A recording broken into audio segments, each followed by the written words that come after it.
everyone. Welcome to Noonie TV. Don't forget to subscribe, it's free and it will really help out our team as we continue making more content for people. Today, I'm happy to say the Golden Vendor is a lot better than compared to the last 2 weeks. And while I'm still hoping and dreaming that maybe next week Sauce will surprise us with maybe some Pillow of Nern jewelry or cameras, I'm still happy with this week's vendor. So let's take a look at the golden this week. First in jewelry will definitely be rings. They do switch and match. Sometimes they're necklaces and sometimes they're rings. Let's take a look. First off, we have Hollow Fang rings. Let's take a look at that fifth piece. Whenever you critically heal or critically damage a target, a ball hemoglobin at their location. After 2 seconds, ball explodes, restoring 1750 magicka and applying minor fatality with you and your group members within 6 meters of the ball, 9 seconds, increasing their healing received by 8%, 9-second cooldown. So Hollow Fang comes from Moongreen Fang DLC Dungeon. It is a healing set, pretty good healing set, actually really good. I mean, now there is a lot more healing sets out there. However, it's still really good to get. It is from a DLC Fang Lair, not the EC's Dungeon of Pug. Is it worth getting? Absolutely. Even though there are more sets now out there in the game, still a really good set to get. People mix and match it during trial situations. Definitely, you can use it for DLC dungeons, arenas, and solo arena. The next one we have is Ring of Flanking, or some may call Flanking Strategist set. The fifth piece adds 400 weapon and spell damage to your abilities when you attack enemy from behind or their sides. This comes from Gold Coast Overland DLC, Dark Brotherhood. When you first look at that fifth piece, the first thing you think of is flanking and ganking, probably something towards a Nightblade class. Definitely, this set is probably more used for PvP. It is an option. Is it the best? No. Is it the worst? No. I mean, having 400 weapon and spell is definitely good to your damage. The situation will be now with proccing sets, and also there are other sets that are viable that also get damage as well, depending on the situation. For example, like Stygians, when you cloak, once you get out of that cloak, it gives you a ton of damage. For this one, it'll be flanking from behind other sides.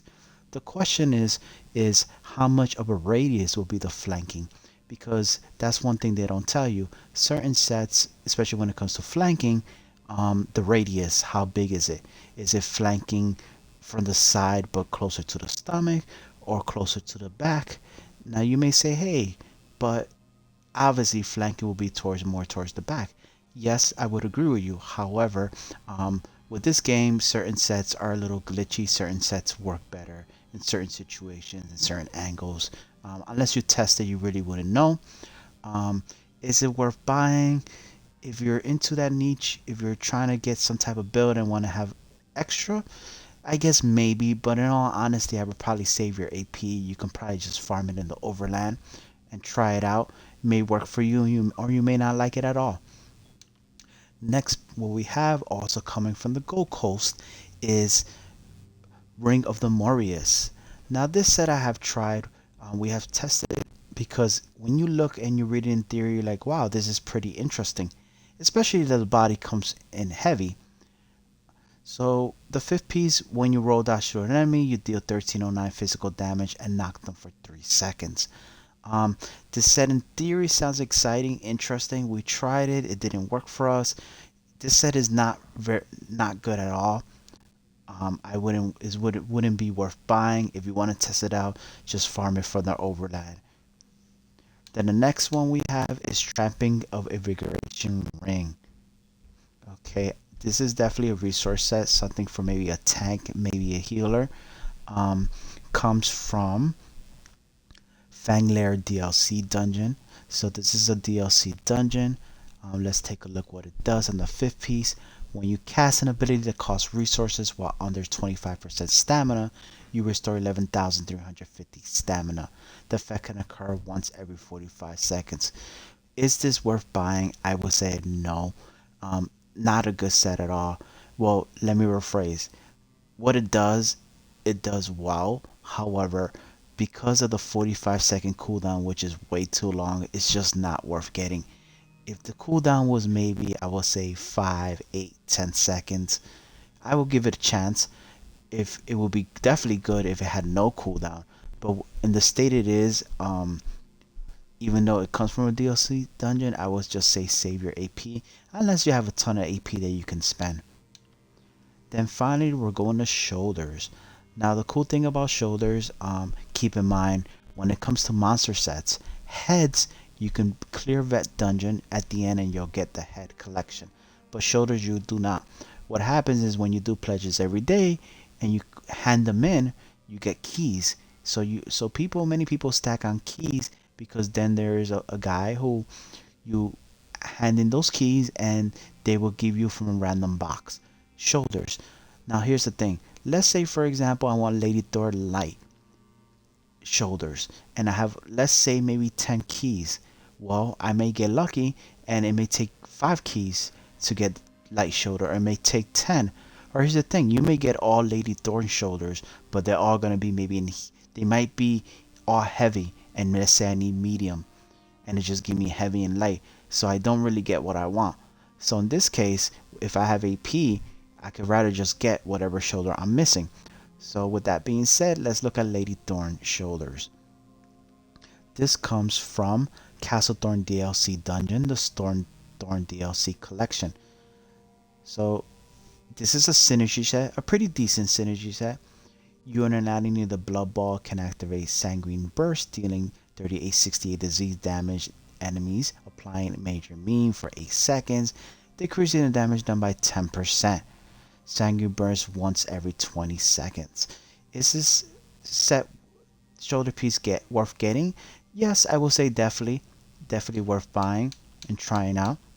Maybe for you, may not.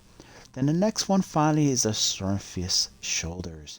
This comes from the Templars Island basic game dungeon. Alright, so let's look at the first piece. Adds 124 stamina recovery. Now many people get this confused. If this first item was to say add 1000 magicka, for example, 1000 stamina, would it be the best in the world? No. But when it comes to stamina, magicka, and health recovery, all those things are good depending on your class.